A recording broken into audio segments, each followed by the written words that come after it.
What's up mga toys? Right, so meron tayo dito ang item. Itong ating ADB 160 top box bracket. Yan, stay grabber yan sa ating ADB 160. Yan, naka-install na yan. Naka-install natin. Right, so naka-install yan sa ilalim, dun sa gilid ng shock. Yan.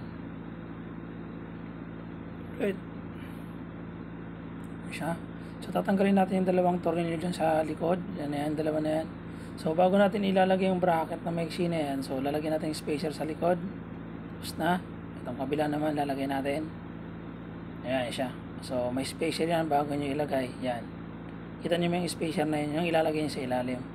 Alright, so nakaporma na yung ating bracket. Yun. Mounting lang natin. Mamaya natin ikpitan. Alright, ito yung pinaka-plate natin. So napakaganda ng plate na yan. So ayan. Kaya natin ang nut may nut sa ilalim yung bolts and nut. Yan, yung bolts and nut na yan. So, siyempre, kabilaan yung ating bolts and nut na yan. Yan. Right. So, meron silang dalawa sa ilalim. So, meron din yan sa ibabaw. Yan. So, mamounting natin ng konti. Yan. Alright. So, yan. Nakamounting na yung ating bracket. Yan. So, napakaganda yan. So, ipitan na lang natin. Ano siya? Ipitan na natin.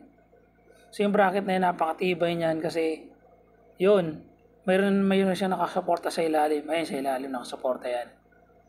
Alright, yan siya. Sigpitan muna natin.